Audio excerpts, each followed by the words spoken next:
Hello everyone, इस video में मैं एडुटेरिया के BPSC 68th model question practice set से सेट 6 के क्वेश्चंस को डिस्कस करने जा रहा हूं। ये सारे क्वेश्चंस आने वाले बीपीएससी 68th प्रीलिम्स एग्जाम में आप सबको सफल बनाने में बहुत ही ज़्यादा मदद करेंगे। आप इस वीडियो को लाइक कीजिए, शेयर कीजिए और यदि इस चैनल को सब्सक्राइब नहीं किए हैं तो प्लीज़ इस चैनल को सब्सक्राइब कीजिए। तो चलिए शुरू करते हैं। क्वेश्चन नंबर 1, वर्तमान में उच्चतम न्यायालय में कितने न्यायाधीश हैं? तो वर्तमान में उच्चतम न्यायालय में एक मुख्य न्यायाधीश एवं 33 न्यायाधीश सहित कुल 34 न्यायाधीश हैं। तो राइट ऑप्शन सी हो जाएगा। और अभी वर्तमान में CJI chief justice of India हैं DY चंद्रचूड़ और वे 50वें मुख्य न्यायाधीश हैं। नेक्स्ट क्वेश्चन, लोकसभा में किसी विधेयक पर आम बहस निम्नलिखित में से किस स्तर पर होती है? तो किसी भी विधेयक को पूरा स्थापित करने का प्रक्रम उसका प्रथम वाचन होता है। द्वितीय वाचन में विधेयक पर विचार विमर्श होता है। सदन के सदस्य इसी स्तर पर आम बहस करते हैं। राइट ऑप्शन बी होगा द्वितीय वाचन में। नेक्स्ट क्वेश्चन, निम्नलिखित में से संविधान के किस अनुच्छेद के तहत राज्य वित्त आयोग का गठन किया जाता है? 243I के तहत किया जाता है। राइट ऑप्शन ए होगा। नेक्स्ट क्वेश्चन, निम्न में से कौन सा युग्म सुमेलित नहीं है? उपराष्ट्रपति का पद संयुक्त राज्य अमेरिका से लिया गया है, यह सही है। राज्यसभा के सदस्यों का निर्वाचन आयरलैंड से लिया गया है, नहीं, आयरलैंड से DPSP लिया गया है। राज्यसभा के लिए साहित्य, कला, विज्ञान एवं समाज सेवा में योगदान के आधार पर सदस्यों के मनोनयन का विचार आयरलैंड से लिया गया है। राज्यसभा के सदस्यों की निर्वाचन पद्धति दक्षिण अफ्रीका के संविधान से ली गई है, तो इसलिए ये गलत है। राज्यों में राज्यपाल की नियुक्ति कनाडा से ली गई है, कनाडा के संविधान से ली गई है, ये सही है। संसदीय विशेषाधिकार ब्रिटेन के संविधान से लिया गया है, ये भी सही है। सो राइट ऑप्शन इसमें से बी होगा, यही सही नहीं है।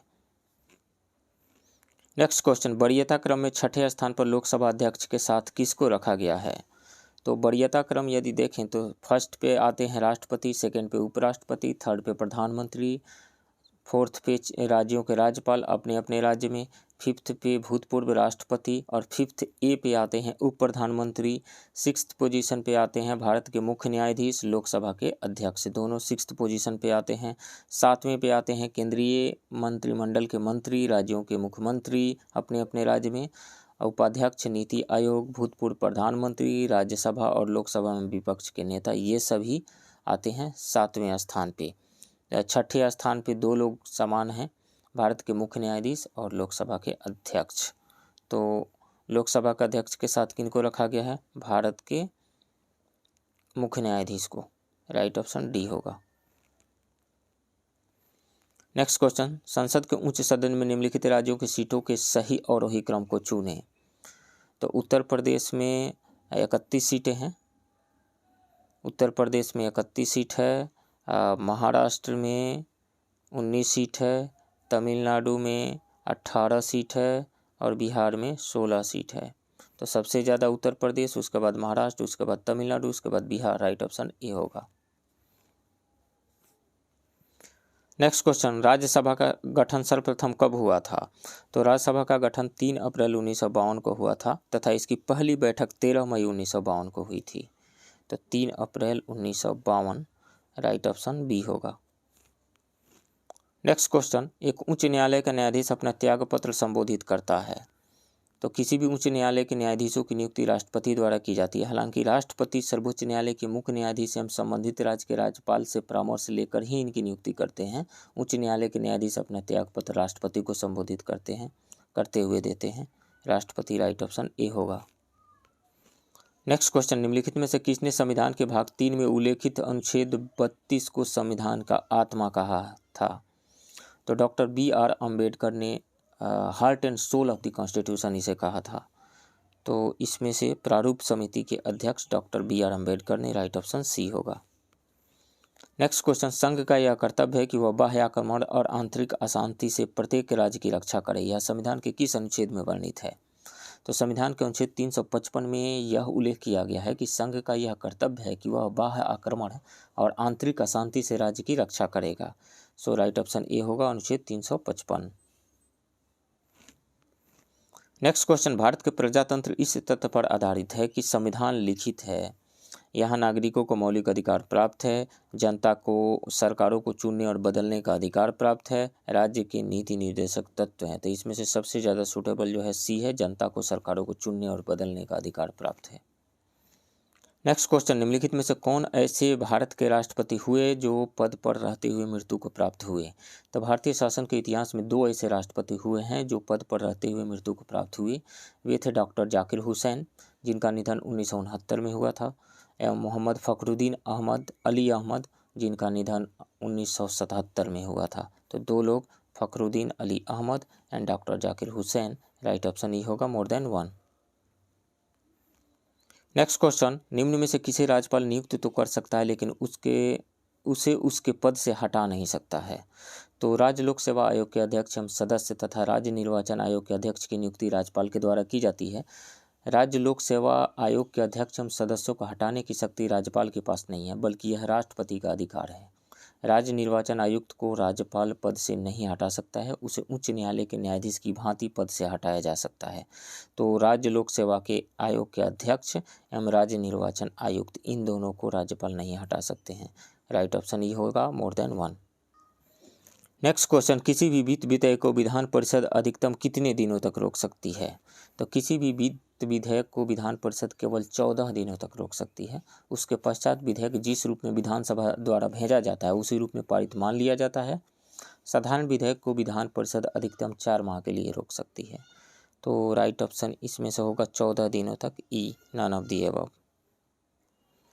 नेक्स्ट क्वेश्चन, भारत में एकल संक्रमणीय मत प्रणाली का प्रयोग किया जाता है। तो भारत में राज्यसभा और विधान परिषद के चुनाव में एकल संक्रमणीय मत प्रणाली का प्रयोग किया जाता है। इसके अंतर्गत मतदाता के द्वारा केवल एक मत प्रदान किया जाता है, परंतु इसका प्रयोग वह वरीयता के रूप में करता है। इस प्रणाली में प्रत्याशियों को विजयी होने के लिए मतों का एक निश्चित कोटा प्राप्त करना होता है। इस प्रणाली में ऐसे प्रत्याशी जिन्हें पहली वरीयता के सबसे कम मत प्राप्त होते हैं उनका नाम हटाकर उसे अन्य प्रत्याशियों को दूसरी वरीयता के अनुसार वितरित कर दिया जाता है। इसमें से राज्यसभा के चुनाव में यूज किया जाता है और विधान परिषद के चुनाव में यूज किया जाता है। राइट ऑप्शन ई होगा, मोर देन 1। नेक्स्ट क्वेश्चन, निम्न में से कौन सा गुण ध्वनि तरंग में विद्यमान नहीं है? तो ध्वनि तरंग अनुनाद यानी ध्वनि तरंग में रिजोनेंस हो सकता है।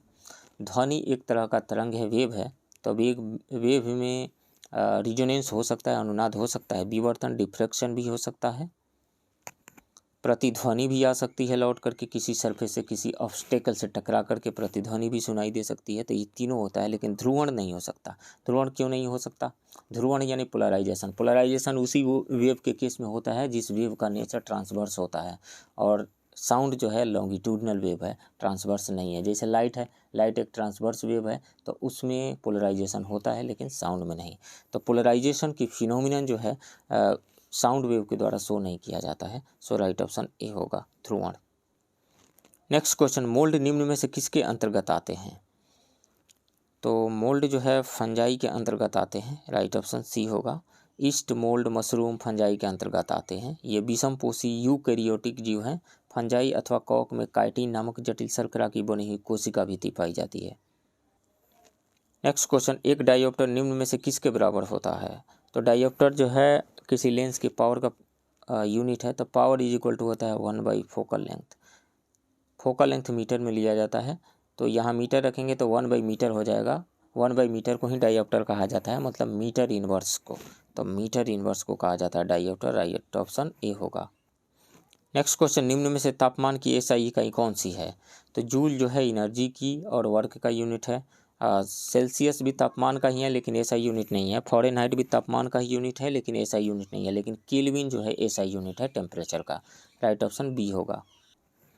Next question, mobile phone charger किस प्रकार का उपकरण है? तो मोबाइल फ़ोन चार्जर, जैसे मान लीजिए कि सप्लाई आ रहा है 230 वोल्ट, 240 वोल्ट, यदि घरों में सप्लाई आ रहा है, यदि हम चार्जर का एडाप्टर लगा देते हैं तो मोबाइल में कितने वोल्ट पे, उससे कम वोल्ट पे करंट फ्लो करता है। उतने 240 वोल्ट पे यदि करंट फ्लो करा दिया जाए मोबाइल में तो मोबाइल ख़राब हो जाएगा, जल जाएगा। तो मतलब वोल्टेज को कम करके वो भेज रहा है। तो वोल्टेज को कम करके भेजे तो ये क्या हो गया, एक ट्रांसफार्मर के जैसा काम करता है। कैसा transformer? Step down transformer. Transformer 2 type के होते हैं, step up and step down transformer. Step down transformer में क्या होता है, जैसे मान लीजिए कि ये हो गया, ये एक इसको प्राइमरी कॉइल कहा जाता है। यहाँ पे मान लीजिए हमने एसी का सप्लाई कर दिया, और ऐसा ही एक इधर रहता है जिसको सेकेंडरी कॉइल कहा जाता है, और यहाँ हमें आउटपुट लेना है, आउटपुट यहाँ मिलेगा। ये सिंबल है ट्रांसफार्मर का। तो इसमें करंट जब फ्लो करता है तो करंट का वैल्यू चेंज हो रहा है, चूँकि अल्टरनेटिंग करंट हम फ्लो करवा रहे हैं तो मैग्नीट्यूड भी चेंज हो रहा है, डायरेक्शन भी चेंज हो रहा है। तो करंट कहीं पर भी चेंज होता है तो उससे एसोसिएटेड मैग्नेटिक फील्ड चेंज होता है। मैग्नेटिक फील्ड चेंज होने से की वजह से मैग्नेटिक फ्लक्स चेंज होता है, और मैग्नेटिक फ्लक्स चेंज होने से एक ईएमएफ इंड्यूस्ड हो जाता है। मतलब यहाँ ऑटोमेटिकली एक वोल्टेज बन जाता है और इसमें करंट फ्लो होने लगता है। तो इसी पे मतलब ट्रांसफार्मर जो है एसी को डीसी में नहीं बदलता है, जो अल्टरनेटिंग करंट है उसी के वोल्टेज को अप करेगा या डाउन करेगा। यदि इसमें ये प्राइमरी है और ये सेकेंडरी है, इसमें नंबर ऑफ टर्न्स जो लपेटा गया है वायर, उसके टर्न्स यदि ज़्यादा है तो वोल्टेज को बढ़ा करके यहाँ भेजेगा, और यदि टर्न्स कम है तो वोल्टेज को कम करके भेजेगा। तो जब वोल्टेज बढ़ाएगा तो उसको स्टेप अप ट्रांसफार्मर कहते हैं, और जब वोल्टेज कम करके भेजता है तो उसको स्टेप डाउन ट्रांसफार्मर कहा जाता है। तो इसमें से कौन सा आंसर होगा? डी होगा, स्टेप डाउन ट्रांसफार्मर के जैसा काम करता है। नेक्स्ट क्वेश्चन, निम्न में से गामा किरणों की प्रकृति है।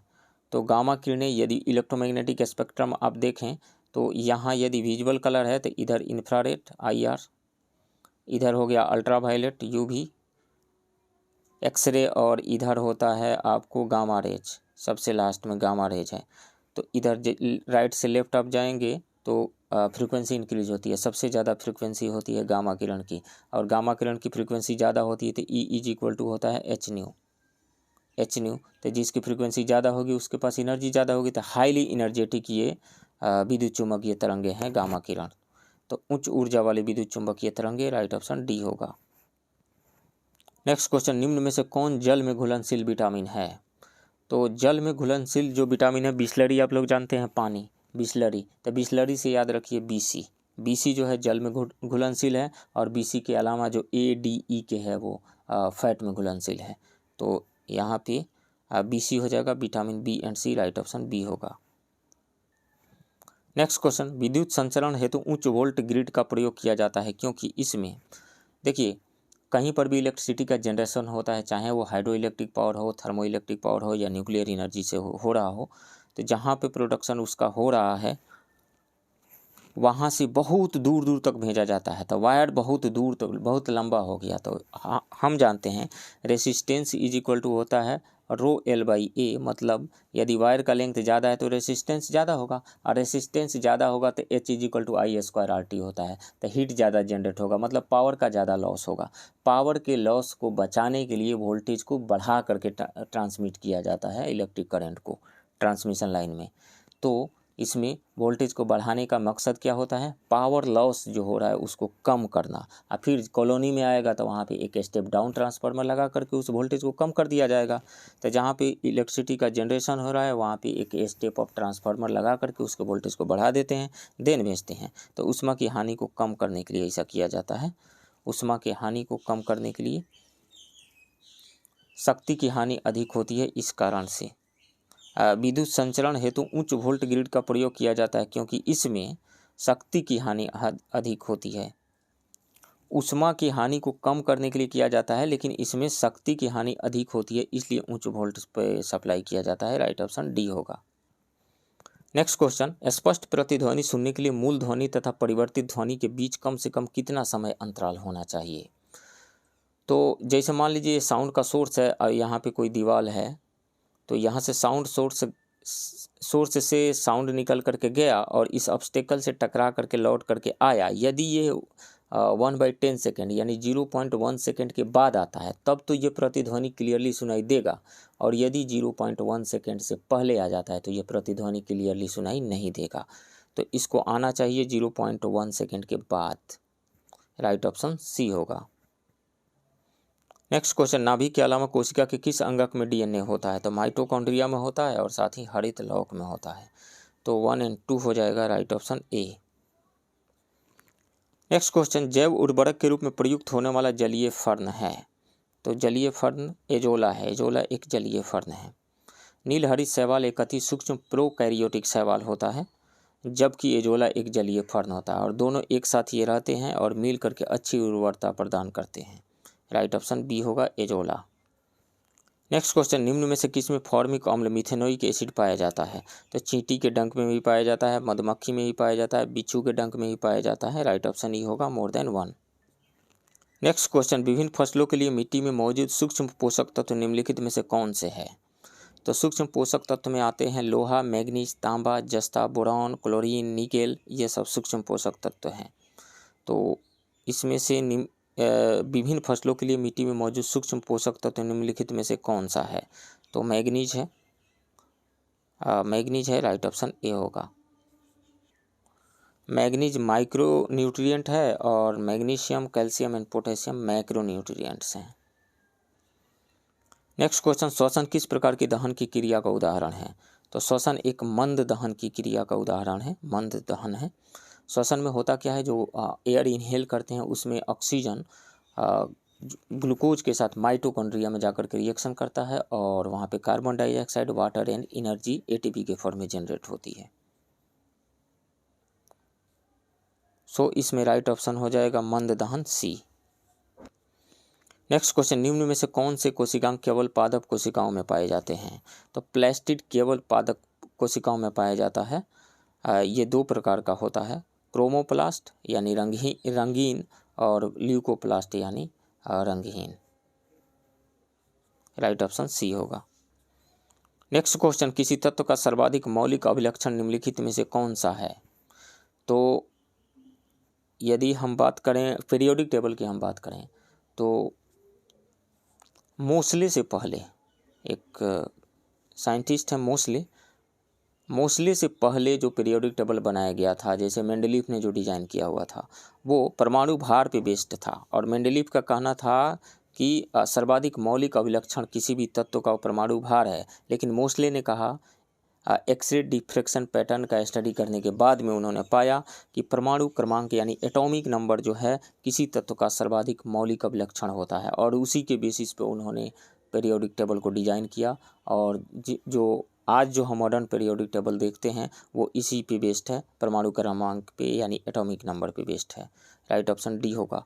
और एटॉमिक नंबर होता क्या है? Atomic number of protons in the nucleus में जो नंबर ऑफ प्रोटॉन्स होता है वो एटॉमिक नंबर होता है, और उतने ही नंबर ऑफ इलेक्ट्रॉन्स होता है। तो इलेक्ट्रॉन ही तो ट्रांसफ़र होता है, कहीं पर भी केमिकल रिएक्शन होता है तो या तो कोई एलिमेंट दूसरे को इलेक्ट्रॉन देता है, या दूसरे से लेता है, या फिर शेयर करता है बॉन्ड बनाने के लिए। नेक्स्ट क्वेश्चन, ऊष्मा गतिकीय रूप में कार्बन का सर्वाधिक स्थायी रूप से कौन सा रूप है इसमें? तो कार्बन के 3 इलेक्ट्रॉन्स पाए जाते हैं, ग्रेफाइट, डायमंड एंड फ्लोरीन। तो इसमें सबसे ज़्यादा ऊष्मा गतिकीय रूप में स्थायी अपरूप ग्रेफाइट होता है। राइट ऑप्शन सी होगा। नेक्स्ट क्वेश्चन, निम्नलिखित में से किसका पदार्थों के परिरक्षण में प्रयोग किया जाता है? तो पराबैंगनी किरणों का किया जाता है, सोडियम बेंजोएट का भी किया जाता है। तो राइट ऑप्शन ये हो जाएगा मोर देन 1। नेक्स्ट क्वेश्चन, निम्नलिखित में से कौन सुमेलित नहीं है? तो जल गैस में कार्बन मोनोऑक्साइड में हाइड्रोजन होता है, ये सही है। कोल गैस में कार्बन मोनोऑक्साइड, मीथेन और हाइड्रोजन होता है, ये भी सही है। प्रोड्यूसर गैस में कार्बन मोनोऑक्साइड और नाइट्रोजन होता है, ये भी सही है। सीएनजी में ब्यूटेन और सीएनजी कंप्रेस्ड नेचुरल गैस में ब्यूटेन और प्रोपेन नहीं होता। ब्यूटेन और प्रोपेन किस में होता है? एलपीजी में होता है, लिक्विफाइड पेट्रोलियम गैस में होता है। सीएनजी में क्या होता है? मीथेन होता है। सो ये गलत है, राइट ऑप्शन डी होगा। नेक्स्ट क्वेश्चन, निम्नलिखित में से कौन से कथन सत्य है? गन्ने के रस को किण्वित करने पर सिरका बनता है, ये सही है। सिरके में उपस्थित अम्ल बेंजोइक अम्ल होता है, नहीं, इथेनोइक अम्ल होता है, CH3COOH इथेनोइक एसिड होता है, तो ये गलत है। सिरका एक परिरक्षक के रूप में प्रयोग होता है, बिल्कुल ये सही है। सिरके में एथेनोइक अम्ल उपस्थित होता है, ये सही है। तो 3, 4 और 1 सही है। 1, 3 और 4, 1, 3 और 4 राइट ऑप्शन सी होगा। नेक्स्ट क्वेश्चन, एक अर्धचालक में विद्युत चालन होता है तो केवल इलेक्ट्रॉन्स, अर्धचालक यानी सेमीकंडक्टर जैसे सिलिकॉन एंड जर्मेनियम में दोनों ही के द्वारा होता है। इलेक्ट्रॉन्स एंड होल्स दोनों ही के द्वारा होता है, इलेक्ट्रॉन्स एंड होल्स दोनों द्वारा। राइट ऑप्शन सी होगा। नेक्स्ट क्वेश्चन, प्राणियों के निम्नलिखित में से किस या किन संवर्गों में त्रिकोष्ठीय हृदय होता है? तो उभयचरों एवं सरीसृपों में त्रिकोष्ठीय हृदय होता है जिसमें 2 अलिंद और 1 निलय होता है। तो सरीसृप हो जाएगा और उभयचर हो जाएगा, उभयचर और सरीसृप, तो राइट ऑप्शन डी हो जाएगा। मछलियों में 2 कक्षीय 2 चैम्बर्स होते हैं उनके हार्ट में, जबकि पक्षियों एवं मछली में 2 चैम्बर और पक्षी एवं स्तनधारियों में 4 चैम्बर होते हैं उनके हार्ट में। नेक्स्ट क्वेश्चन, एक तार में बहती विद्युत धारा एवं विभवांतर प्रत्येक को 2 गुना बढ़ा दिया जाए तो विद्युत शक्ति होगी। पावर का फॉर्मूला होता है VI। वोल्टेज को भी 2 टाइम्स कर दीजिए, करंट को भी 2 टाइम्स कर दीजिए तो 4 बाहर आ जाएगा, 4 VI हो जाएगा। 4 VI मतलब पावर जो है 4 टाइम्स हो गया, तो 4 गुना बढ़ जाएगी, राइट ऑप्शन बी होगा। नेक्स्ट क्वेश्चन, निम्नलिखित में से कौन सुमेलित नहीं है? माता पिता का रक्त समूह, बच्चों में संभावित रक्त समूह। यदि माता और पिता दोनों का ब्लड ग्रुप A है तो बच्चा का जो ब्लड ग्रुप होगा AB नहीं होगा, A और O होगा। दोनों का यदि B है तो बच्चे का blood group B and O हो सकता है, ये सही है। O एंड O है तो बच्चे का ब्लड ग्रुप O हो सकता है। AB और AB है तो बच्चे का ब्लड ग्रुप A, B या फिर AB हो सकता है, ये सही है। गलत कौन सा है? A, राइट ऑप्शन A होगा। नेक्स्ट क्वेश्चन, DNA में कौन सी शर्करा पाई जाती है? तो RNA में राइबोज पाई जाती है, राइबोन्यूक्लिक एसिड, और DNA में डीऑक्सी राइबोन्यूक्लिक एसिड, तो डीऑक्सी राइबोज पाई जाती है, राइट ऑप्शन डी होगा। नेक्स्ट क्वेश्चन, जीवाणुओं की कोशिका भित्ति निम्न में से किसकी बनी होती है? तो जीवाणुओं की कोशिका भित्ति पेप्टिडोग्लाइकन की बनी होती है, पेप्टिडोग्लाइकन, और कवकों की कोशिका भित्ति काइटिन की बनी होती है। तो पेप्टिडोग्लाइकन इसमें दिया नहीं है, सो राइट ऑप्शन ई हो जाएगा, none of the above. Next question, निम्न में से कौन सा जीव एक कोशिकीय नहीं है? तो अमीबा एक कोशिकीय है, जीवाणु भी एक कोशिकीय है, क्लेमाइडोमोनास भी एक कोशिकीय है, लेकिन कवक एक कोशिकीय नहीं होता है। कवक, शैवाल तथा अन्य जंतु एवं पादप बहुकोशिकीय जीवों की श्रेणी में आते हैं, राइट ऑप्शन ए होगा। नेक्स्ट क्वेश्चन, संवहन द्वारा ऊष्मा का स्थानांतरण हो सकता है? तो 3 मोड ऑफ हीट ट्रांसफर है, कंडक्शन, कन्वेक्शन एंड रेडिएशन। चालन क्या है? जैसे मान लीजिए कोई रड है, इसको हीट सप्लाई करते हैं तो यहाँ का मॉलिक्यूल पहले हीट एनर्जी रिसीव करता है, अपने नेबरिंग मॉलिक्यूल को पड़ोस वाले को दे देता है, ये फिर अपने नेबरिंग मॉलिक्यूल को पड़ोस वाले को दे देता है, क्योंकि ये वाइब्रेट करते रहते हैं। कोई भी मॉलिक्यूल अपनी जगह को छोड़ करके एक जगह से दूसरी जगह नहीं जाता है चालन में, यानी कंडक्शन में। अब कन्वेक्शन देख लीजिए, मान लीजिए कि कटोरा ले लीजिए, कटोरा को हम गैस के बर्नर पे चढ़ाए हुए हैं, इसमें पानी गर्म कर रहे हैं, इसमें पानी भरा हुआ है, तो यहाँ जब हीट हम सप्लाई कर रहे हैं तो यहाँ का जो वाटर का मॉलिक्यूल है पहले हीट ले लेगा और वो ऊपर उठेगा, ऊपर चला जाएगा, हल्का होकर के ऊपर चला गया, उसकी जगह को भरने के लिए ऊपर से फिर दूसरा वाटर मॉलिक्यूल आया। तो इस तरीक़े से हम देख रहे हैं कि वाटर के मॉलिक्यूल अपनी जगह को एक जगह से दूसरी जगह छोड़ करके जा रहे हैं। तो मॉलिक्यूल अपनी जगह से को छोड़ करके दूसरी जगह किस में जा सकता है? सॉलिड में तो जा नहीं सकता है, लिक्विड में पॉसिबल है एंड गैसेस में पॉसिबल है। तो संवहन द्वारा ऊष्मा का संचरण लिक्विड एंड गैसेस दोनों में हो सकता है, यानी तरल में हो सकता है, तो द्रव एवं गैस दोनों में हो सकता है, राइट ऑप्शन सी होगा। नेक्स्ट क्वेश्चन, जीवों में अत्यधिक विविधता का कारण क्या है? तो उत्परिवर्तन है, म्यूटेशन है, म्यूटेशन की वजह से जीवों में अधिक विविधता आती है। म्यूटेशन का मतलब है जेनेटिक मटेरियल में चेंज हो जाना, सो राइट ऑप्शन यहाँ पे बी होगा। नेक्स्ट क्वेश्चन, निम्नलिखित में से कौन एक हरित गृह गैस नहीं है? तो कार्बन डाइऑक्साइड एक ग्रीन हाउस गैस है, मीथेन भी है, और क्लोरोफ्लोरोकार्बन यानी CFC भी एक ग्रीन हाउस गैस है, ऑक्सीजन नहीं है, सो राइट ऑप्शन डी होगा। नेक्स्ट क्वेश्चन, निम्नलिखित में से कौन संकुचनशील मौद्रिक नीति का उदाहरण है? केंद्रीय बैंक द्वारा आरक्षित अनुपात कम करना। तो केंद्रीय बैंक द्वारा जब आरक्षित अनुपात यानी CRR कम कर दिया जाएगा तो बैंकों के पास ज़्यादा लिक्विडिटी रहेगी, मार्केट में ज़्यादा लिक्विडिटी रहेगी, तो ये संकुचनशील मौद्रिक नीति का उदाहरण नहीं है, एक्सपेंशनरी का है, तो ये गलत है। केंद्रीय बैंक द्वारा वाणिज्यिक बैंकों से कोष प्रतिभूतियाँ खरीदना, तो प्रतिभूतियाँ जब खरीदेंगी तो मार्केट में पैसे जाएंगे, बैंक के पास ज़्यादा लिक्विडिटी होगी, तो ये भी एक्सपेंशनरी का एग्जाम्पल है, संकुचनशील मौद्रिक नीति का उदाहरण नहीं है। केंद्रीय बैंक द्वारा पारिवारिक आय के करों में वृद्धि, ये मौद्रिक नीति नहीं है, ये फिस्कल पॉलिसी है। केंद्रीय बैंक द्वारा वाणिज्यिक बैंकों को कोष प्रतिभूतियाँ बेचना, हाँ बिल्कुल, प्रतिभूतियाँ जब बेची जाएगी तो जो मार्केट में बैंकों के पास पैसे हैं, मार्केट में जो पैसे हैं वो रिजर्व बैंक के पास आएंगे, लिक्विडिटी कम होगी। तो ये है संकुचनशील मौद्रिक नीति का उदाहरण। सो राइट ऑप्शन डी होगा। नेक्स्ट क्वेश्चन, सामाजिक न्याय तथा समता के साथ आर्थिक विकास से किस पंचवर्षीय योजना का लक्ष्य निर्धारित किया गया था? तो 10वीं पंचवर्षीय योजना में ये लक्ष्य निर्धारित किया गया था। 10वीं पंचवर्षीय योजना का समय था 2002 से 2007 तक। तो राइट ऑप्शन बी होगा। नेक्स्ट क्वेश्चन, किस वर्ष आर्थिक सर्वेक्षण में पहली बार धारणीय विकास एवं जलवायु परिवर्तन को जोड़ा गया था? तो 2011-12 के आर्थिक सर्वेक्षण में पहली बार धारणीय विकास एवं जलवायु परिवर्तन को जोड़ा गया था। 2011-12 राइट ऑप्शन डी होगा। नेक्स्ट क्वेश्चन, भारतीय कृषि के संदर्भ में निम्नलिखित कथनों में सत्य कथन की पहचान करें। वर्तमान में सिंचाई साधनों के विस्तार के कारण भारतीय कृषि मानसून पर आधारित नहीं है। नहीं, अभी भारतीय कृषि मानसून पर आधारित है, तो ये तो गलत है। बड़ी सिंचाई परियोजनाओं के अंतर्गत 10,000 हेक्टेयर से अधिक कृषि भूमि आते हैं, ये सही है। बादामी क्रांति का संबंध मूंगफली के उत्पादन से है। नहीं, बादामी क्रांति का संबंध मसाला उत्पादन से है, तो ये भी गलत है। केवल 2 सही है, तो राइट ऑप्शन ए हो जाएगा, केवल 2। नेक्स्ट क्वेश्चन, भारत के स्पेशल इकोनॉमिक जोन की नीति देश में पहली बार कब प्रारंभ की गई थी? तो भारत सरकार द्वारा सेज की नीति 2000 में एवं सेज अधिनियम 2005 में लाया गया था।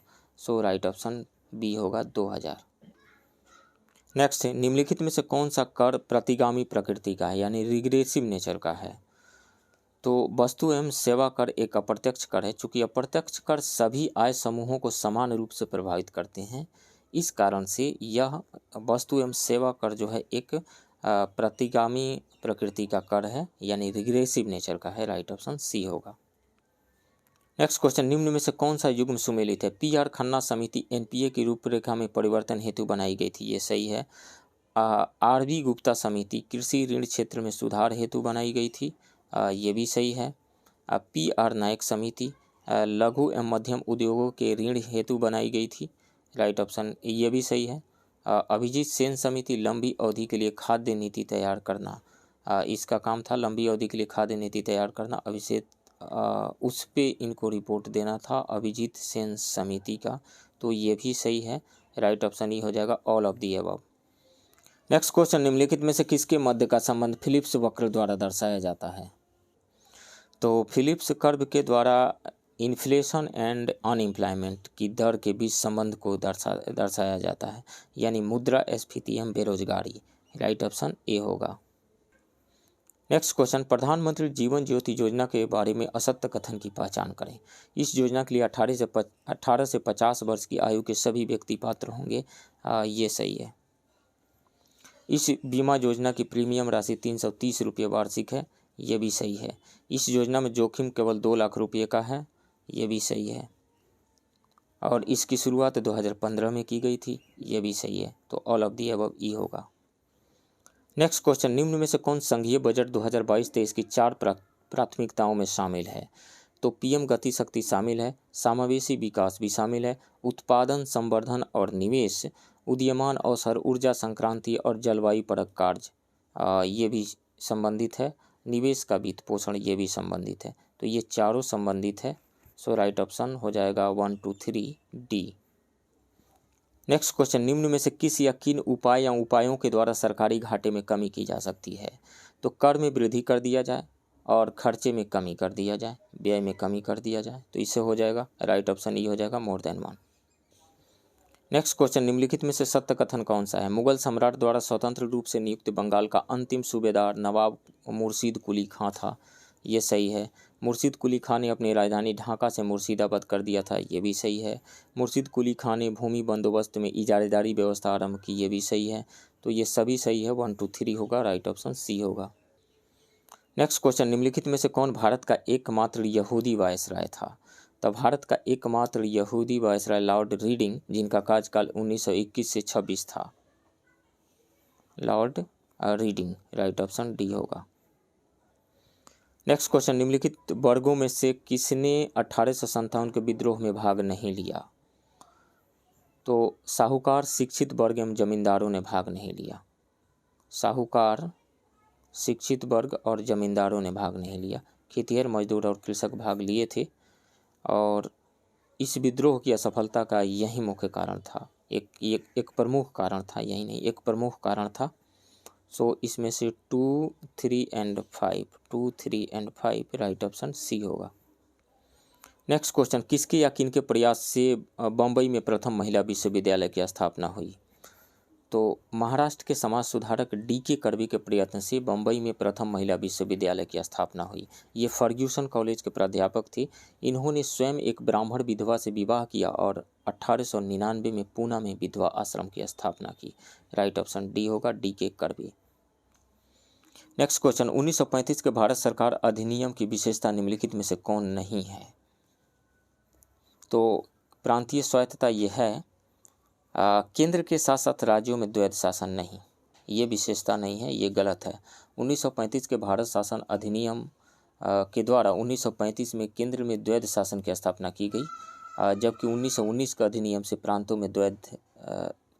में लागू द्वैध शासन को समाप्त कर दिया गया। प्रांतों में स्वायत्त शासन की स्थापना हुई थी, तो इसलिए बी गलत है। द्विसदनीय विधानमंडल ये सही है। एक अखिल भारतीय संघ की स्थापना की बात की गई थी, ये भी सही है। बी गलत है, राइट ऑप्शन बी होगा। नेक्स्ट क्वेश्चन, एलोरा एवं एलिफेंटा के स्थल किस काल से संबंधित है? तो राष्ट्रकूटों से संबंधित है, राइट ऑप्शन सी होगा। नेक्स्ट क्वेश्चन, बंगाल विभाजन किस तिथि को प्रभावी हुआ था? तो 16 अक्टूबर 1905 को प्रभावित हुआ था। राइट ऑप्शन डी होगा और ये बीपीएससी में पूछा गया प्रश्न है। नेक्स्ट क्वेश्चन, राजा महेंद्र प्रताप ने किस वर्ष काबुल अफगानिस्तान में भारत की प्रथम सरकार का गठन किया था?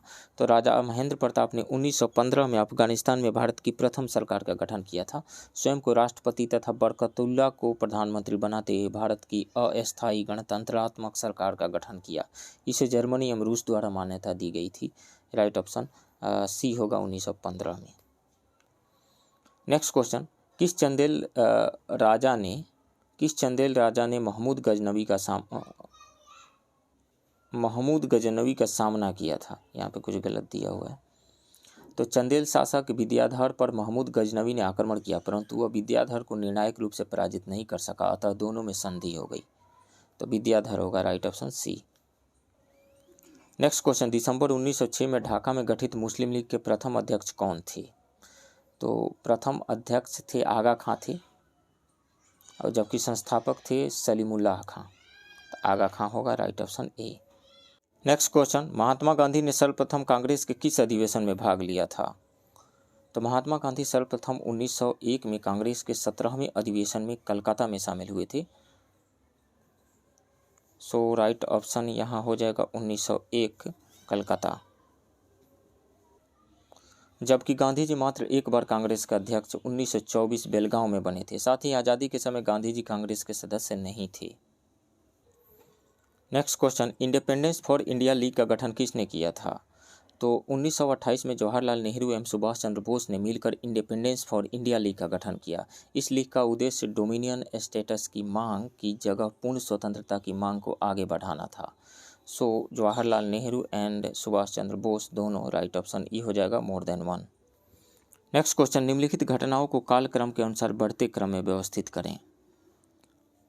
तो साइमन कमीशन अपना रिपोर्ट दिया था 1930 में, 1930, और दिल्ली समझौता यानी गांधी इरविन समझौता हुआ था 5 फरवरी 1931 में। दिल्ली समझौता 1931 में, 5 फरवरी 1931 को। और सांप्रदायिक पंचाट हुआ था ये 24 सितंबर 1932 को, 1932।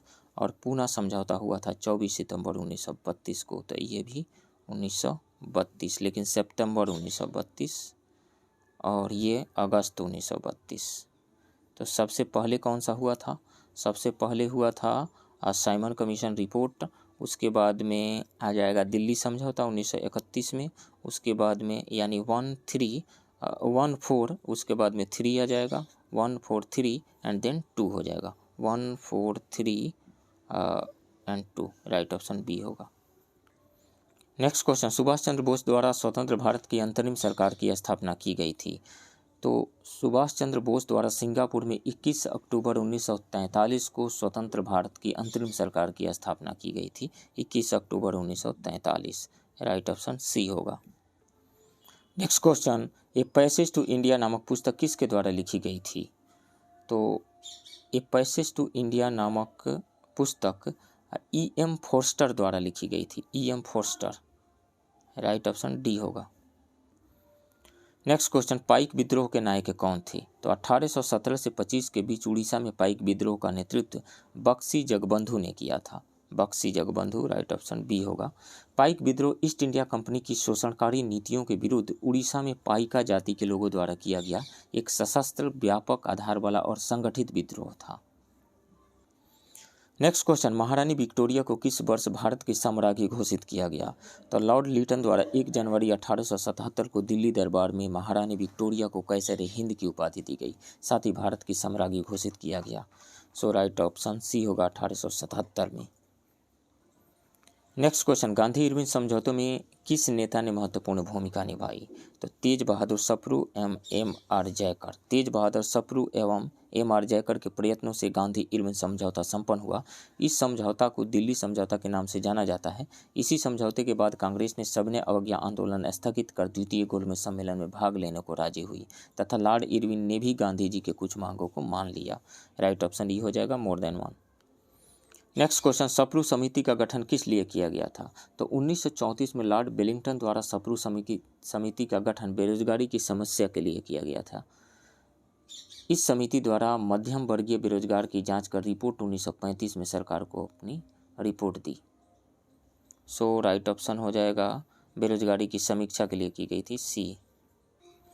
नेक्स्ट क्वेश्चन, भारत छोड़ो आंदोलन के दौरान डॉक्टर राजेंद्र प्रसाद को गिरफ्तार करके कहाँ रखा गया था? तो बांकीपुर जेल में रखा गया था, पटना के बांकीपुर जेल में। राइट ऑप्शन बी होगा। नेक्स्ट क्वेश्चन, किस जैन साधु को अकबर ने जगत गुरु की उपाधि प्रदान की? अकबर ने हरि विजय सूरी को जगत गुरु एवं जीन चंद सूरी को युग प्रधान की उपाधि दी थी। 1582 में अकबर जैन सिद्धांतों को समझने के लिए जैन आचार्यों के संपर्क में आया। सो हरि विजय सूरी, राइट ऑप्शन सी होगा। नेक्स्ट क्वेश्चन, निम्नलिखित में से किस सूफी संत को महबूब ए इलाही के नाम से जाना जाता है? तो शेख निजामुद्दीन औलिया को महबूब ए इलाही के नाम से जाना जाता है। राइट ऑप्शन सी होगा, शेख निजामुद्दीन औलिया। नेक्स्ट क्वेश्चन, निम्न में से कौन सा जोड़ा सुमेलित नहीं है? चंदेरी का युद्ध 1530 में नहीं हुआ था। चंदेरी का युद्ध बाबर एवं मेदिनी राय के बीच 1528 में हुआ था, तो ये गलत है। घाघरा का युद्ध 1529 में हुआ था। 1529 में घाघरा के युद्ध में बाबर ने अफगान शासक महमूद लोदी को हराया था, तो ये सही है। पानीपत का युद्ध, पानीपत का प्रथम युद्ध 1526 में हुआ। इसमें बाबर ने इब्राहिम लोदी को हराया, तो ये सही है। खानवा का युद्ध, खानवा का युद्ध जो 1527 में हुआ था, ये सही है। और इस युद्ध में बाबर ने राणा संगा को हराया था। सो गलत कौन सा है? गलत ए है, चंदेरी का युद्ध 1530 में नहीं 1528 में हुआ था। राइट ऑप्शन ए होगा। नेक्स्ट क्वेश्चन, दिल्ली सल्तनत में किस वंश ने सबसे कम समय तक शासन किया? तो दिल्ली सल्तनत पर सबसे कम समय तक शासन खिलजी वंश ने किया, 1590 से 1320 तक। और जबकि सबसे ज़्यादा समय तक शासन रहा तुगलक वंश का, 1320 से 1414 तक रहा था। तो खिलजी वंश हो जाएगा सी, राइट ऑप्शन सी होगा। नेक्स्ट क्वेश्चन, मयूर सिंहासन पर बैठने वाला अंतिम मुगल सम्राट कौन था? तो मोहम्मद शाह यानी रोशन अख्तर का काल 1719 से 1748 था। इसी के शासनकाल में 1739 में नादिर शाह का आक्रमण हुआ तथा मयूर सिंहासन को नादिर शाह अपने साथ ले गया। तो राइट ऑप्शन हो जाएगा बी, मोहम्मद शाह। यही मयूर सिंहासन पर बैठने वाला अंतिम मुगल सम्राट था। नेक्स्ट क्वेश्चन, सल्तनत कालीन किस सुल्तान ने ब्राह्मणों पर भी जजिया कर लगाया? तो फिरोज शाह तुगलक ने ब्राह्मणों पर भी जजिया कर लगाया। Firoz Shah Tughlaq, right option C होगा। नेक्स्ट क्वेश्चन, सिंधु घाटी की सभ्यता संबंधित है। तो भारतीय इतिहास में सिंधु घाटी की सभ्यता का काल 2300 से 1700 ईसा पूर्व के बीच था। भारत में 2500 से 600 ईसा पूर्व तक के इतिहास को आद्य ऐतिहासिक माना जाता है। सिंधु घाटी की सभ्यता आद्य ऐतिहासिक है। सो राइट ऑप्शन हो जाएगा सी, आद्य ऐतिहासिक युग से। नेक्स्ट क्वेश्चन, बौद्ध धर्म का प्रचार प्रसार करने के लिए 4 विभिन्न बौद्ध संगीतियों का आयोजन करवाने वाले शासकों का सही क्रम को चुनें। तो इसमें प्रथम बौद्ध संगीति का आयोजन अजातशत्रु के शासनकाल में राजगृह में 483 ईसा पूर्व में हुआ था और उसके अध्यक्ष महाकश्यप थे। द्वितीय बौद्ध संगीति का आयोजन कालाशोक के शासनकाल में वैशाली में 383 ईसा पूर्व में हुआ था और उसके अध्यक्ष सबाकामी थे। तृतीय बौद्ध संगीति का आयोजन अशोक के शासनकाल में पाटलिपुत्र में 251 ईसा पूर्व में हुआ था और उसके अध्यक्ष मोगलीपुत्तिस थे। चतुर्थ बौद्ध संगीति का आयोजन कश्मीर के कुंडलवन में कनिष्क के शासनकाल में हुआ था ईसवी की प्रथम शताब्दी में और उसके अध्यक्ष वसुमित्र थे। तो इसमें से सबसे पहले अजातशत्रु के शासनकाल में प्रथम बौद्ध संगीति, द्वितीय कालाशोक के टाइम में, तृतीय अशोक के टाइम में, चतुर्थ कनिष्क के टाइम में। राइट ऑप्शन डी होगा। नेक्स्ट क्वेश्चन, आयुर्वेद के आचार्य चरक किसके दरबार में रहते थे? तो वो कनिष्क के दरबार में रहते थे। राइट ऑप्शन सी होगा। नेक्स्ट क्वेश्चन, निम्न में से कौन सही सुमेलित है? विष्णुवर्धन होयसल वंश से है, ये सही सुमेलित है। तोरण हुण वंश के और नागभट्ट वन गुर्जर प्रतिहार वंश से, कुजुल कटफिसस कुषाण वंश से, ये सभी सही सुमेलित है। राइट ऑप्शन ई हो जाएगा, all of the above. Next question, Ashok के किस शिलालेख में पशु बलि की निंदा की गई है? तो अशोक के प्रथम शिलालेख में पशु बलि की निंदा की गई है। द्वितीय शिलालेख में पशु एवं मानव चिकित्सा की व्यवस्था और चोल पांड साड़ीपुत्र एवं केरलपुत्र यानी चेर की चर्चा की गई है। तृतीय शिलालेख में युक्त रजुक एवं प्रादेशिक को हर 5वें वर्ष राज्य का दौरा करने का निर्देश दिया गया है। 5वें शिलालेख में धम्म महामात्रों की नियुक्ति की जानकारी दी गई है। तो इसमें से सी हो जाएगा प्रथम शिलालेख। Right option C. Next question, Sikandar की सेना ने किस नदी को पार करने से मना कर दिया था? ब्यास नदी को। राइट ऑप्शन बी होगा। नेक्स्ट क्वेश्चन, निम्नलिखित में से किस शासक ने अपनी राजधानी पाटलिपुत्र से हटाकर वैशाली स्थापित की? तो शिशुनाग वंश के शासक शिशुनाग ने राजधानी पाटलिपुत्र से हटाकर वैशाली में स्थापित किया, जिसे कालाशोक ने वैशाली से हटाकर पुनः पाटलिपुत्र को अपनी राजधानी बनाई। तो राइट ऑप्शन सी होगा, शिशुनाग ने। नेक्स्ट क्वेश्चन, आत्मनिर्भरता एवं शून्य विदेशी सहायता किस पंचवर्षीय योजना का उद्देश्य घोषित किया गया था? तो 5वीं पंचवर्षीय योजना का उद्देश्य घोषित किया गया था, जिसका समय 1974 से 1978 तक था। इस योजना का मुख्य उद्देश्य था गरीबी का उन्मूलन, आत्मनिर्भरता एवं शून्य विदेशी सहायता।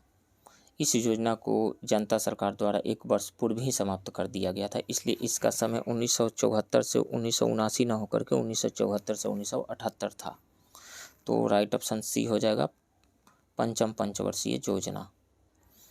नेक्स्ट क्वेश्चन, स्वतंत्र भारत की प्रथम औद्योगिक नीति किस वर्ष घोषित की गई थी? तो 6 अप्रैल 1948 को घोषित की गई थी। 6 अप्रैल 1948 को भारत की प्रथम औद्योगिक नीति तत्कालीन उद्योग मंत्री डॉक्टर श्यामा प्रसाद मुखर्जी द्वारा पेश किया गया था। 6 अप्रैल 1948। राइट ऑप्शन ए होगा। नेक्स्ट क्वेश्चन, निम्न में से कौन मुद्रास्फीति के नियंत्रण की विधि नहीं है? तो वस्तुओं की राशनिंग, ये है ब्याज दर कम करना। ब्याज दर यदि कम कर दिया जाएगा तो बैंकों के पास ज़्यादा पूंजी होगी, मार्केट में लिक्विडिटी ज़्यादा रहेगी। तो मुद्रास्फीति के मार्केट में लिक्विडिटी ज़्यादा रहेगी, लोगों के पास पैसे ज़्यादा रहेंगे, तो मुद्रास्फीति यानी इन्फ्लेशन बढ़ेगा। तो मुद्रास्फीति के नियंत्रण की ये विधि नहीं हो सकती है, विधि नहीं है। तो यही सही होगा, राइट ऑप्शन बी। मुद्रा की आपूर्ति पर नियंत्रण ये हो सकता है, इससे इन्फ्लेशन कम होगा। मांग पर नियंत्रण, इससे इन्फ्लेशन कम होगा। नेक्स्ट क्वेश्चन, निम्नलिखित भारतीय वित्तीय संस्थाओं को उनकी स्थापना के कालक्रम के अनुसार बढ़ते क्रम में व्यवस्थित कीजिए। तो भारतीय औद्योगिक वित्त निगम की स्थापना 1948 में हुई थी, ये 1948 में। औद्योगिक और वित्तीय पुनर्निर्माण बोर्ड यानी BIFR 1987 में बना था। भारतीय लघु उद्योग विकास निगम यानी SIDBI की स्थापना 1990 में हुई थी। और भारतीय औद्योगिक विकास बैंक यानी IDBI की स्थापना 1964 में हुई थी। 1964 में हुई थी।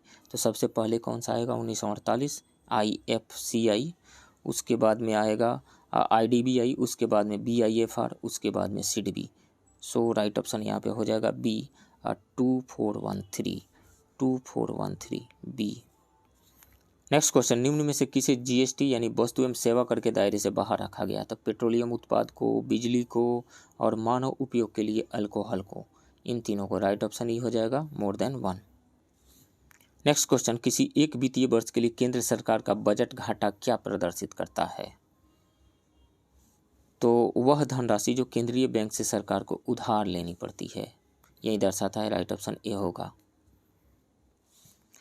नेक्स्ट क्वेश्चन, निम्न में से किसका संबंध भुगतान संतुलन के संदर्भ में पूंजी खाता से नहीं है? तो बाह्य सहायता पूंजी खाता में आता है, विदेशी निवेश भी पूंजी खाता, बाह्य वाणिज्यिक उधार पूंजी खाता में आता है, लेकिन सेवाएं सर्विसेज जो है वो करेंट अकाउंट में आती है, करेंट अकाउंट के इनविजिबल में आती है। राइट ऑप्शन ए होगा।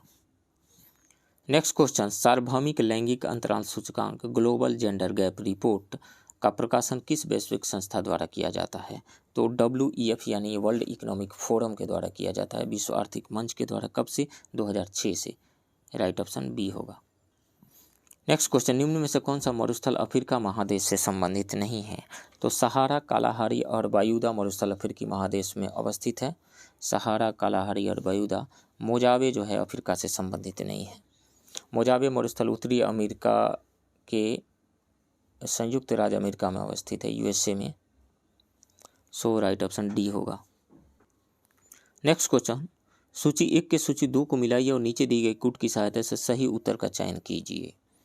तो एस्किमो जनजाति जो है वो पाई जाती है उत्तरी अमेरिका में, तो ए का 2 हो जाएगा।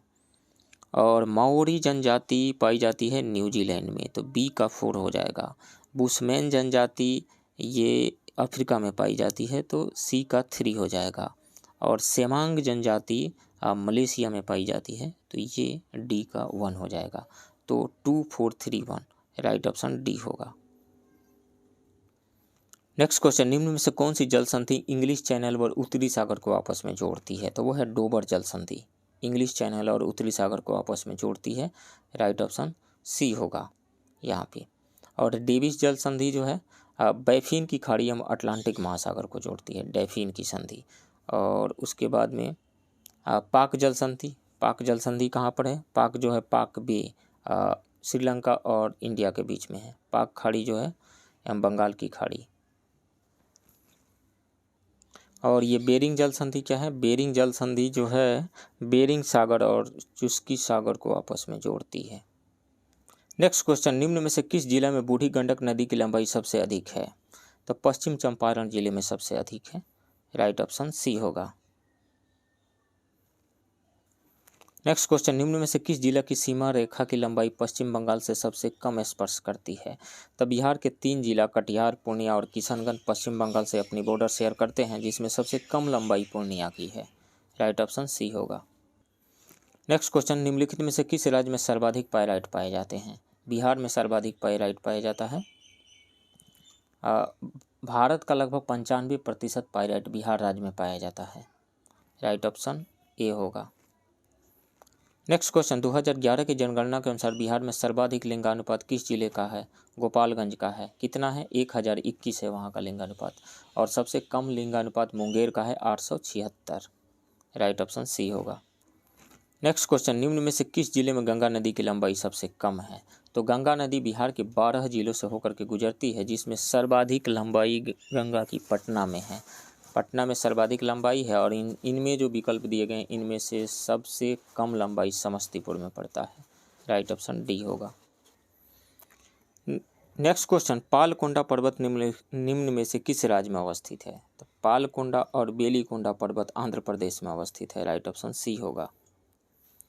नेक्स्ट क्वेश्चन, कोलदास परियोजना निम्न में से किस नदी पर स्थित है? तो ये हिमाचल में सतलज नदी पर स्थित है। राइट ऑप्शन डी होगा। नेक्स्ट क्वेश्चन, शून्य रेखा कहलाती है? तो त्रिपुरा और बांग्लादेश के बीच की सीमा रेखा शून्य रेखा कहलाती है। राइट ऑप्शन डी होगा। नेक्स्ट क्वेश्चन, निम्न में से किस या किन राज्य या राज्यों से होकर भारतीय मानक समय की यामियोत्तर नहीं गुजरती है?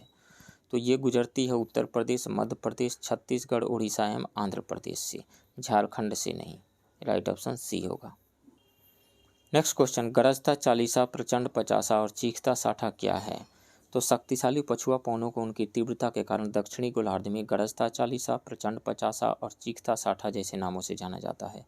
ये पवनें दक्षिणी गोलार्ध में आमतौर पर 40 से 60 डिग्री दक्षिण अक्षांशों के बीच में बहती है। तो ये पछुआ पवनें हैं, राइट ऑप्शन बी होगा। नेक्स्ट क्वेश्चन, अंडमान निकोबार द्वीप समूह की सबसे उच्चतम चोटी किस भाग में स्थित है? तो सैडल पीक, जिसकी ऊंचाई 732 मीटर है, भारत के अंडमान और निकोबार द्वीप समूह का सबसे ऊंचा पहाड़ है। यह उत्तरी अंडमान द्वीप पर स्थित है और सैडल पीक राष्ट्रीय उद्यान द्वारा घिरा हुआ है। तो राइट ऑप्शन ये होगा उत्तरी अंडमान।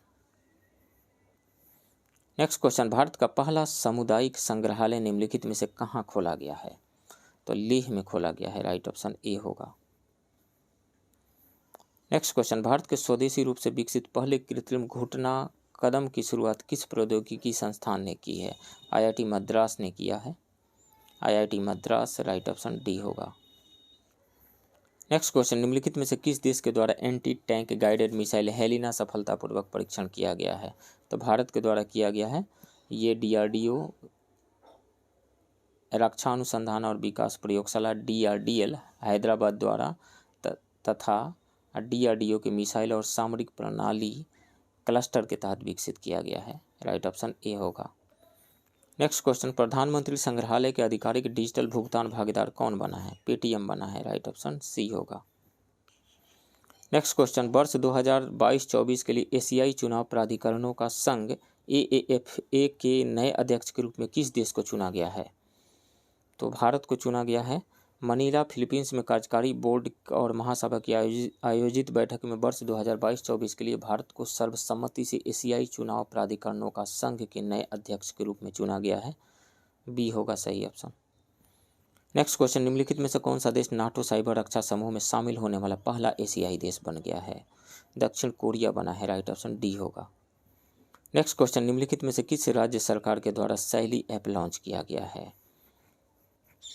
केरल सरकार द्वारा लाइफ स्टाइल बीमारियों को नियंत्रित करने और निदान करने के लिए शैली ऐप लॉन्च किया गया है। इसका उद्देश्य केरल राज्य में लोगों के बीच जीवन शैली की बीमारियों का निदान और नियंत्रण करना है। तो केरल होगा, right option D. Next question, fearless governance नामक पुस्तक के रचनाकार निम्नलिखित में से कौन है? किरण बेदी है, राइट ऑप्शन बी होगा। नेक्स्ट क्वेश्चन, निम्नलिखित में से किस संगठन ने प्रदूषणकारी वस्तुओं के आयात पर विश्व का पहला कार्बन डाइऑक्साइड उत्सर्जन पर शुल्क लगाने की घोषणा की है? यूरोपियन यूनियन ने किया है, यूरोपीय संघ, राइट ऑप्शन ए होगा। नेक्स्ट क्वेश्चन, विंग्स इंडिया 2022 का आयोजन निम्नलिखित में से किस हवाई अड्डे पर किया गया? तो ये किया गया बेगपेट हवाई अड्डा हैदराबाद, बेगपेट हवाई अड्डा हैदराबाद, राइट ऑप्शन ए होगा। Next question, mobile world Congress 2022 का आयोजन निम्नलिखित में से किस शहर में किया गया? तो ये बार्सिलोना में किया गया, स्पेन के बार्सिलोना में, राइट ऑप्शन डी होगा। नेक्स्ट क्वेश्चन, बोल्जमैन पदक 2022 से सम्मानित होने वाले पहले भारतीय बन गए हैं, कौन बने हैं? दीपक धर बने हैं। दीपक धर को सांख्यिकीय भौतिकी के क्षेत्र में उनके योगदान के लिए प्रतिष्ठित बोल्जमैन पदक से सम्मानित किया जाएगा। Boltzmann medal international union of pure and applied physics IUPAP के सांख्यिकीय भौतिकी पर C3 आयोग द्वारा हर 3 साल में दिया जाता है। तो वो हैं Deepak Dhar, right option B. Next question, निम्नलिखित में से किस देश के द्वारा 21वां विश्व सतत विकास शिखर सम्मेलन 2022 का आयोजन किया गया? भारत के द्वारा किया गया। 21वां विश्व सतत विकास शिखर सम्मेलन 2022 का आयोजन 16 से 18 फरवरी तक डिजिटल माध्यम से हुआ, राइट ऑप्शन ए होगा। नेक्स्ट क्वेश्चन, किस यूरोपीय देश ने कोरोना को गंभीर बीमारी की श्रेणी से बाहर रखने का फैसला किया है? डेनमार्क ने ऐसा किया है, राइट ऑप्शन सी होगा। नेक्स्ट क्वेश्चन, कर्नाटक के निम्नलिखित में से किस मंदिर को विश्व विरासत में शामिल किया गया है? तो कर्नाटक में बेलूर, हलेबीड और सोमनाथपुरा के होयसल मंदिरों को वर्ष 2022-23 के लिए विश्व धरोहर के रूप में विचार करने के लिए भारत के नामांकन के रूप में शामिल किया गया है, राइट ऑप्शन ए होगा, होयसल मंदिरों को। नेक्स्ट क्वेश्चन, कौन सा देश भारत के UPI प्रणाली को अपनाने वाला पहला देश बन गया है? नेपाल, राइट ऑप्शन डी होगा। नेक्स्ट क्वेश्चन, 31वीं दक्षिण पूर्व एशियाई खेलों की मेजबानी किस देश के द्वारा किया गया? वियतनाम के द्वारा किया गया। इस खेल का आयोजन 12 से 23 मई 2022 तक वियतनाम में हुआ था। सो राइट ऑप्शन डी होगा, वियतनाम। नेक्स्ट क्वेश्चन, ऊंट संरक्षण एवं विकास नीति किस राज्य सरकार के द्वारा शुरू की गई है? राजस्थान के द्वारा शुरू किया गया है, राइट ऑप्शन बी होगा। नेक्स्ट क्वेश्चन, भारत के किस खिलाड़ी को लॉरियस स्पोर्ट्स अवार्ड के लिए नामित किया गया है? नीरज चोपड़ा को। Neeraj Chopra, right option B होगा। नेक्स्ट क्वेश्चन, हाल ही में निम्नलिखित में से किस देश ने अपनी सभी परमाणु ऊर्जा संयंत्रों को बंद करने की घोषणा 2025 तक की है? तो बेल्जियम की सरकार ने फैसला किया है कि 2025 तक देश के सभी 7 परमाणु रिएक्टर बंद कर दिए जाएंगे। हालांकि देश पूरी तरह से परमाणु ऊर्जा को अलविदा नहीं कहेगा, आधुनिक परमाणु टेक्नोलॉजी पर काम चलता रहेगा। राइट ऑप्शन सी होगा, Belgium. Next question, NITI Aayog द्वारा जारी चौथे राज्य स्वास्थ्य सूचकांक 2019-20 के समग्र सूची में कौन सा राज्य शीर्ष स्थान पे है? तो केरल शीर्ष स्थान पे है, राइट ऑप्शन सी होगा। 27 दिसंबर 2021 को जारी थिंक टैंक नीति आयोग ने 2019-20 के लिए अपने स्वास्थ्य सूचकांक का चौथा संस्करण जारी किया, जिसमें समग्र स्वास्थ्य प्रदर्शन के आधार पर राज्यों की रैंकिंग की गई। इसमें बड़े राज्यों में समग्र स्वास्थ्य प्रदर्शन के मामले में बिहार 18वें स्थान पर है, वहीं केरल शीर्ष पे है। नेक्स्ट क्वेश्चन, जुलजाना उपग्रह लॉन्चर हाल ही में काफ़ी खबरों में थी, यह किस देश से संबंधित है? तो ईरान से संबंधित है, राइट ऑप्शन बी होगा। ईरान ने हाल ही में अंतरिक्ष में जुलजाना नामक एक ठोस ईंधन वाला रॉकेट लॉन्च किया है। नेक्स्ट क्वेश्चन, वर्ष 2020-21 में बिहार की प्रति व्यक्ति आय वर्तमान मूल्य पर कितनी है? तो प्रति व्यक्ति आय वर्तमान मूल्य पे 50,555 रुपया। प्रति व्यक्ति जीएसडीपी 50,555 रुपया है वर्तमान मूल्य पे, और प्रति व्यक्ति जीएसडीपी स्थिर मूल्य पे यानी बेस ईयर के बेसिस पे 2011-12 के स्थिर मूल्य पर 34,314 रुपया है। वहीं प्रति व्यक्ति एनएसडीपी 46,292 रुपया है वर्तमान मूल्य पे, और 31,017 रुपया है स्थिर मूल्य पे। तो इसमें से कोई भी नहीं आ रहा है। 46.3 तो नहीं है, 46.29 रहता तो हो जाता। तो एग्जैक्ट नहीं, या तो 46.3 पे चले जाइए या फिर ई पे जाइए, एग्जैक्ट मारना है तो। सो राइट ऑप्शन ई होगा या सी होगा। नेक्स्ट क्वेश्चन, बिहार के सकल राज्य घरेलू उत्पाद यानी जीएसडीपी की वृद्धि दर 2020-21 में 2.50% थी, राइट ऑप्शन ए होगा। नेक्स्ट क्वेश्चन, स्थिर कीमतों पर वर्ष 2021-22 में कृषि और संबद्ध क्षेत्र की सकल मूल्य संवर्धन यानी जीवीए की वार्षिक वृद्धि दर है 3.9%, राइट ऑप्शन डी होगा। नेक्स्ट क्वेश्चन, वनावरण के क्षेत्रफल की दृष्टि से बिहार के निम्नलिखित जिलों का सही आरोही क्रम है? तो कैमूर में वनावरण का क्षेत्र 1051.56 वर्ग किलोमीटर है। उसके बाद पश्चिम चंपारण में 903.34 वर्ग किलोमीटर है। उसके बाद रोहतास में 669.91 वर्ग किलोमीटर है। उसके बाद जमुई में 661.17 वर्ग किलोमीटर वनावरण है। तो सबसे ज़्यादा हो गया कैमूर, उसके बाद में पश्चिम चंपारण, देन रोहतास, देन जमुई। सी हो जाएगा, कैमूर, पश्चिम चंपारण, रोहतास, जमुई, सी। नेक्स्ट क्वेश्चन, भारत वन स्थिति रिपोर्ट 2021 के अनुसार निम्न में से किस राज्य में सर्वाधिक मैंग्रोव वन है? तो पश्चिम बंगाल में सर्वाधिक मैंग्रोव वन है, राइट ऑप्शन सी होगा। नेक्स्ट क्वेश्चन, अगस्त 2022 में भारत ने किस देश के साथ एमएसएमई क्षेत्र को बढ़ावा देने में सहयोग पर 2 समझौता ज्ञापनों पर हस्ताक्षर किए हैं? मॉरिशस के साथ में, राइट ऑप्शन बी होगा। नेक्स्ट क्वेश्चन, काठमांडू में आयोजित SAFF महिला चैंपियनशिप 2022 का खिताब किस देश ने पहली बार जीता है? बांग्लादेश ने जीता, राइट ऑप्शन ए होगा। तो फ्रेंड्स, ये रहा एडुटेरिया पब्लिकेशन के 68th BPSC prelims model question practice set से सेट 6 के क्वेश्चन का डिस्कशन। आप बने रहिए इस चैनल के साथ। मिलते हैं किसी दूसरे वीडियो में, तब तक के लिए थैंक यू वेरी मच।